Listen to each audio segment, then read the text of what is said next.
Hey, it's Tammy Jersey Roberts, functional nutrition counselor. This is video 2 of 4 of the clean shopping grocery tour of how to shop for clean foods and organic as well. So let's just get right into it.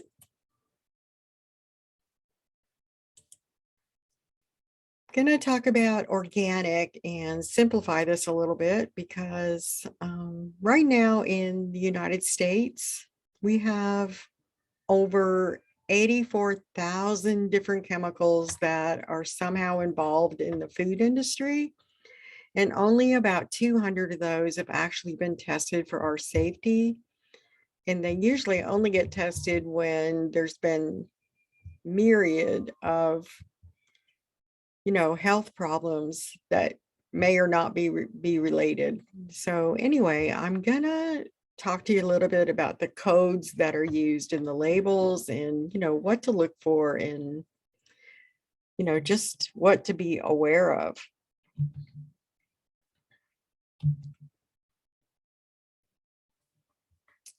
Okay, let's go here.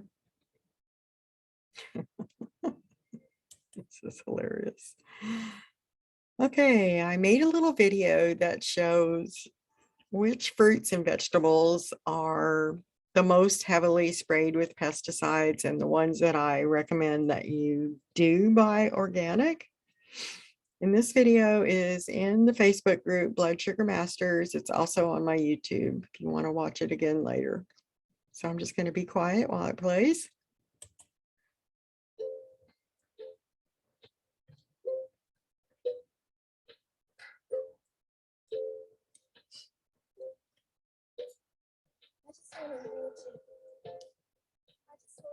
Into your eyes and tell you that I want you. Oh, you make me feel so alive. It's not pretty much day and night. Love it when you kiss me, love it when we touch. Every time I'm down there, you make me smile. You're the solution. You are, you are, you are, you are, you are, you are, you are. You're the solution. You're the solution.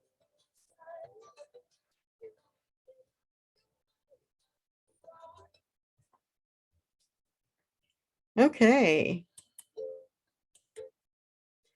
So we only use about half of those things in the Blood Sugar Mastery program. So I'm going to show skip on number 2 here. So even when you buy organic or non-organic produce, beans, nuts, meats, or seafoods, you want to give them a vinegar bath. And I either use white vinegar or apple cider vinegar. And you just, depending on how much you're washing at one time, you may put them in a bowl, or you may just have to fill up half of your, your sink in the kitchen, fill it up with water and put in, I don't know, about half a cup or so of the vinegar. And you can also use baking soda. Some things don't agree with the baking soda, so but most of the time that's okay.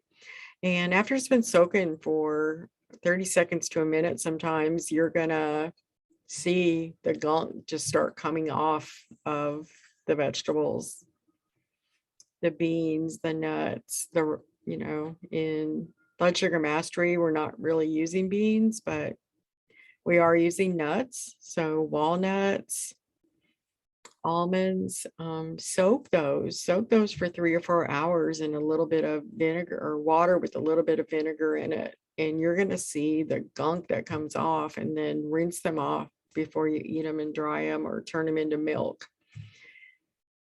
Again, wash the meats and the seafood, because even though it says wild caught and grass fed and all of that, it still could have gunk in it. I mean, it's been packaged and sent through a processing plant. Okay, so let's go over here to 1. Just want to make a note. I'm sure that you already know this, but just because something says organic does not mean that it's healthy or that you should eat it, because organic now has become such a buzzword, you know, along with sugar-free, gluten-free, fat-free, blah, blah, blah. And consumers, you know, I was in this category too, that I thought everything that said sugar-free was good for me, that I could eat it. And it's just not the case. And I'm going to be talking about why that is. Again, the sources. You want to get sustainable, healthy, humane, trusted local sources for everything that you buy if you can. You know, go to the local farmers markets, find the farmers, ask them how their produce is grown and what, if anything, do they spray on it, and how are their animals treated and what are they fed, and start asking questions. Just don't assume that everything's good, because everything that is on the produce or that the animals ate, it's going to be transferred to you. And this puts you, you know, in a category where you're at risk for a lot of different illnesses by those chemicals. Again, there's over 84,000 chemicals that are in or surrounding our foods, and only about 200 of those have even been tested. And, you know, I don't want to find out later about that. Let me just stop share 1 second for right now when we're talking about, well, let me wait till I get to the end of the part of this. Limit your manufactured and your processed foods. I mean, we're all looking for the convenience. I love it too. But I'm going to show you some labels and what to look for, because you want to find, if you are going to eat any foods that are manufactured or processed, you want to look for products that have less than 5 ingredients in them. When they have a huge list of ingredients of stuff that you can't pronounce and you don't know what it is, and it could be a lot of different things disguised that I'm going to talk about, but you know, you don't want chemical additives, no MSG, flavorings that are imitated, processed, artificial dyes, etc., etc. There's, again, 84,000 chemicals that are used in and around our foods, that over 200 of them are not even tested. So I just want to say a quick note about that. There's a classification now for toxins that's called obesogens. And obesogens are the toxins, the chemicals, the preservatives, and all the things that are attributing to the obesity epidemic in America. These obesogen toxins are being stored in our fat cells, and the blood sugar mastery program is designed to help you release those in a safe way, because you don't want to just take a bunch of detox stuff, because then those toxins could release back into your bloodstream and they end up in your brain, in other organs. And I'm not trying to scare you or anything like that. I mean, most of the time our liver just takes care of it, and they come out in our urine or our poop. But I just want to say that, you know, you need to have binders whenever you're doing any kind of a detox. And binders are the things that the toxins, when they release, they bind to the other constituents, like cilantro is a good binder. Algae and kelp and other marine vegetables, the toxins will bind to those, and then they're processed out the body, either through the urine or the poop. But anyway, just a quick word about obesogens. We don't know everything about them. It's relatively new that this is being discovered, but it's a thing now.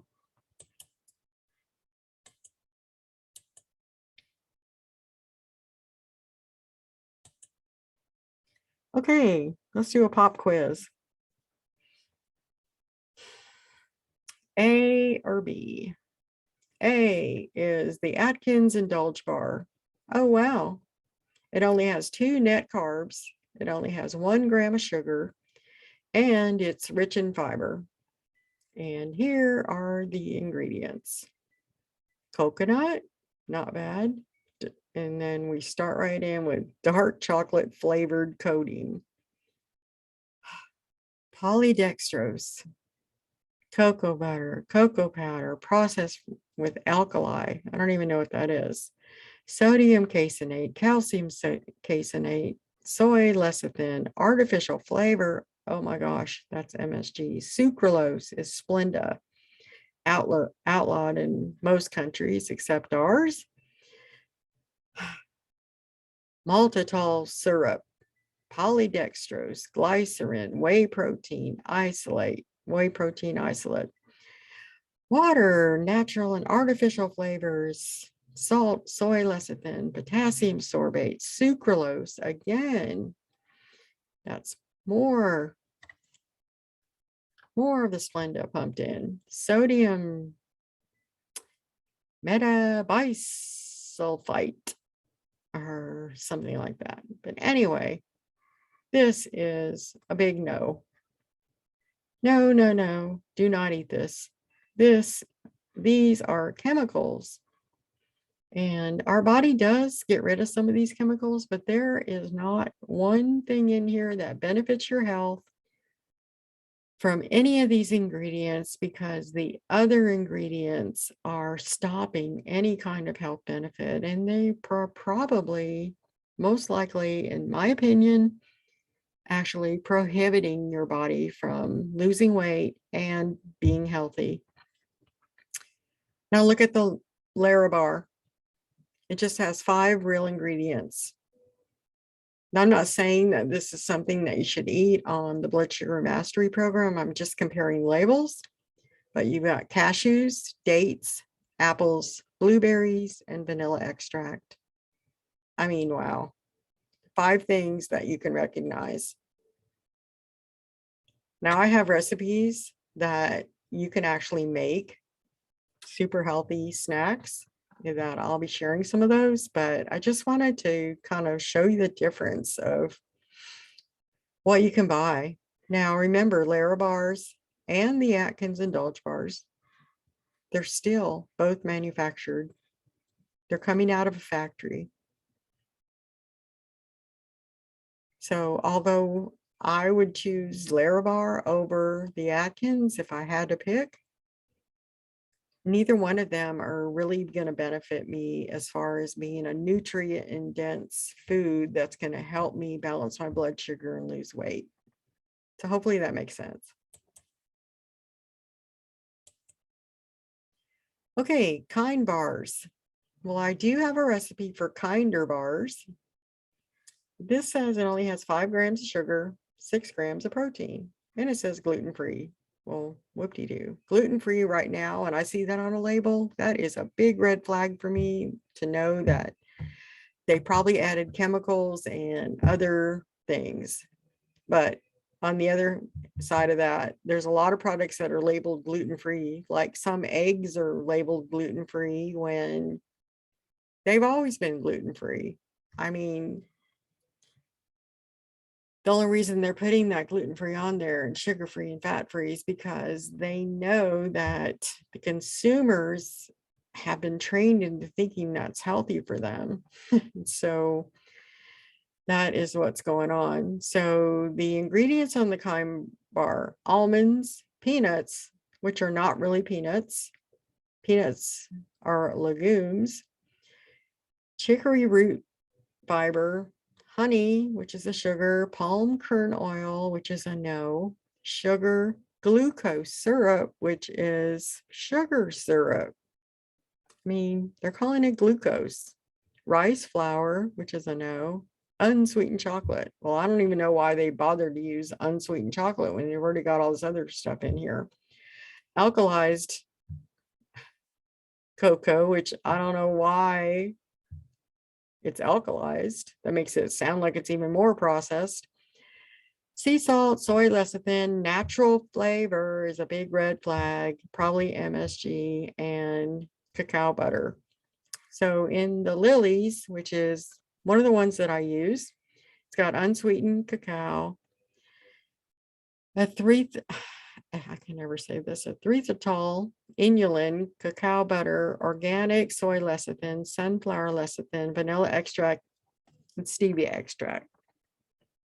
I'll show you what I use this for, but it's, super delicious. And we do use this type of sweetener, this erythritol, but you want to use this in moderation because any kind of sugar, it's an alcohol sugar that ends in the OL.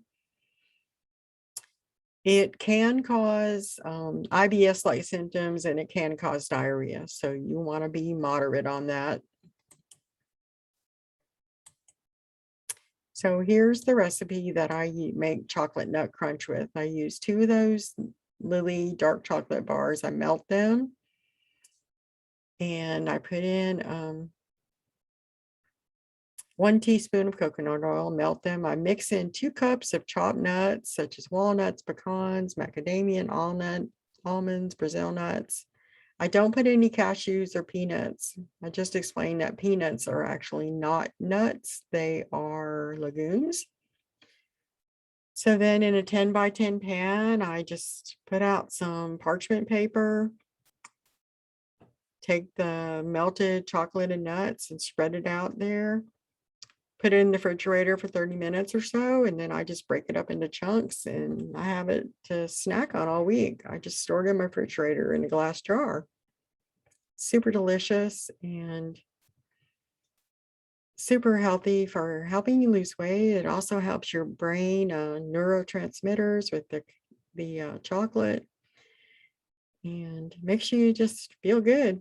And in my experience, it has not blocked any weight loss. So in the Facebook group, Blood Sugar Masters, if you search on hashtag pantry principles, these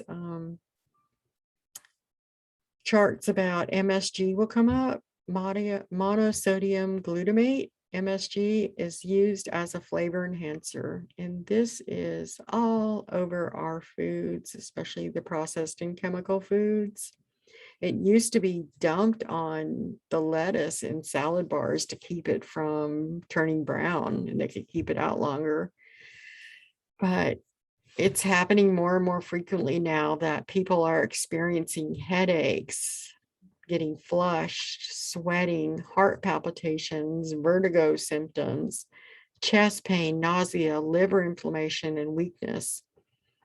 And there are studies now that suggest that it may even change our brain function, and symptoms that look like ADD and ADHD are showing up. Now, MSG is frequently found in salad dressing, sausage, flavored potato chips, and seasoning mixes. And the unfortunate part is that it's not always called MSG. It goes by a lot of different names. One of the names is glutamate acid, or anything glutamate, anything that says hydrogenolized, yeast extract, calcium caseinate, sodium caseinate, textured protein, anything that says soy protein, and sometimes even in gelatin. One more on this, and you're also going to see it, this is carrageenan. It's not an MSG, but it causes IBS-like symptoms and can cause diarrhea. It's been outlawed in almost every country except the United States because it's used as a cheap emulsifier. And there's just about every manufacturer in the United States puts carrageenan in their ice cream, in their milks, their plant-based milks, because it holds it together and, it keeps the ingredients from separating. And they use it because it's cheap, but It's not good for us. It's not allowed in baby formulas. So anytime you see carrageenan, just that's an automatic no. Okay, MSG is also hidden in bouillons, broth, stock. These are so easy to make yourself, but even in the organic and, just get organic, get the low sodium, get the cleanest ones you can find, because I know that it's not typical in the United States for people to make their own.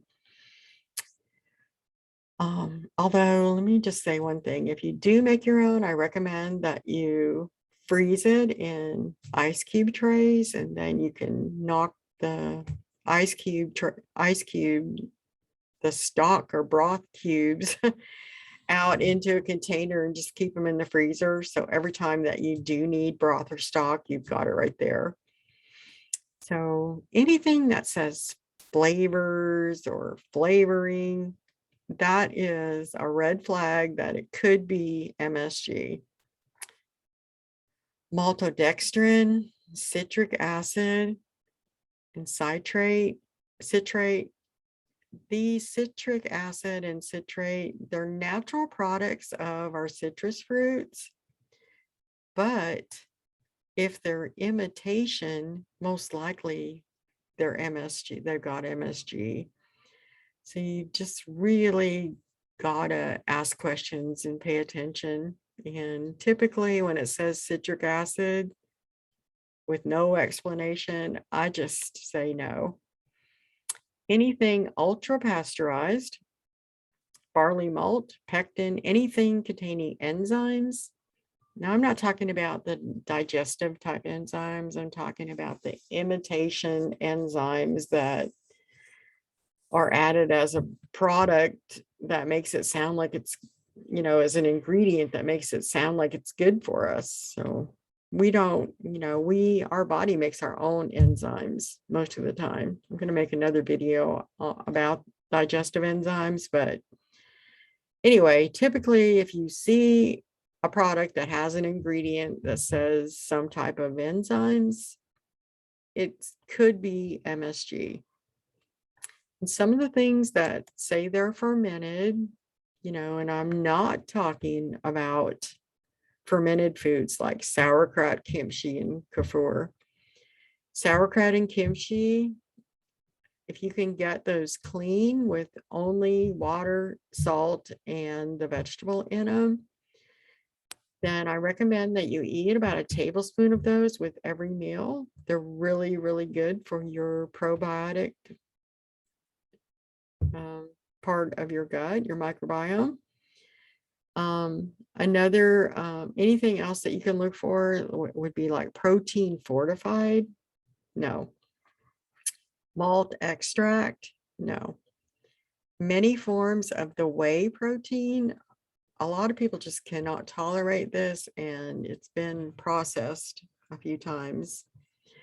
Some of the other things that contain MSG, among other contaminants, would be soy sauce and seasonings. So this really isn't a pop quiz because all of these have stuff that you need to look for, but MSG. So this first one, it says 1/4 teaspoon serving size. Is onion, salt, crushed red pepper, paprika, and then it's got color in parentheses. So why wouldn't they just say paprika? It makes it sound like they put artificial paprika color in there, but maybe they just put paprika in there for the color. I don't know. Garlic, parsley, and then boom, sugar. So it's an automatic no. It's got sugar. And then it's got a spice combination. It just says spices. They don't say what the spices are. And this could be perfectly healthy, but the way they have their ingredients on the label, and if they just took out the sugar, it might be fine for being a processed food. So the ingredients are listed with the ingredient that has the most volume is listed first. And as it goes to the end of the list, those are the least percentage of the product. Hopefully that made sense by the way I say that. Like if there was 1 cup of onion, there would be 1 teaspoon of the spices or something like that. Like it goes from the highest quantity to the lowest quantity of each ingredient. And you might be wondering, like, when I saw this, I'm like, well, how can they say there's 0 calories and 0 carbs when I can see right here that it has sugar? Sugar has those things. And the reason they're getting away with this is because the FDA allows them to put a serving size on here of any size. So this is a 1/4 teaspoon. So when a 1/4 teaspoon of this product is tested, it doesn't show a significant amount of the sugar that it would show 1 calorie or 1 carb or 1 fat or whatever. It does show sodium, but that's what's being tested, and it's not the same. They kind of do an average. So you can't go by these labels because who, uses a 1/4 teaspoon of this? I'm going to be talking more about this in the labels, but this is manufactured in a facility that processes egg, milk, soy, wheat, and fish. So this product could be contaminated or cross-contaminated with any of those things. Okay, this is Mrs. Dash Fiesta Lime. Can't really read this that well, but it's the spices: sweet chili peppers, cumin, paprika, cayenne pepper, black pepper, oregano, basil. I think that says bay leaves, chives, savory, coriander, rosemary, garlic, onion, lime juice, solids. No idea what that is. Citric acid. They don't say anything about the citric acid, so I don't know if it's an MSG or not. And so when it doesn't say anything about it, I just assume that it is, even though it says right up here, no MSG. So again, you're wondering, like, how do they get away with that? And it's because the serving size, which I don't have the nutritional label on this, is small enough where it doesn't register a quantity that's distinguishable. So they're allowed to say no MSG. This is especially prevalent in fat products, which we're going to look at in a different video. Anyway, on and on here, but again, ingredients: red bell pepper, sea salt, chili powder, lemon and lime juice powder, citric acid again, and we don't know. Red chili pepper, manufactured in a facility that processes egg, milk, soy, wheat, and fish. So again, it could be cross-contaminated. So again, say no to the MSG. We don't even know all the effects of it. And in the Facebook group, Blood Sugar Masters, I have spice blend recipes that you can make in 5 minutes at your home. And if you use the organic spices that I recommend, you're going to know exactly what's in your spices, and you're not going to have to worry about MSG. So that was video 2 of 4. And stay tuned for more this week. Thank you.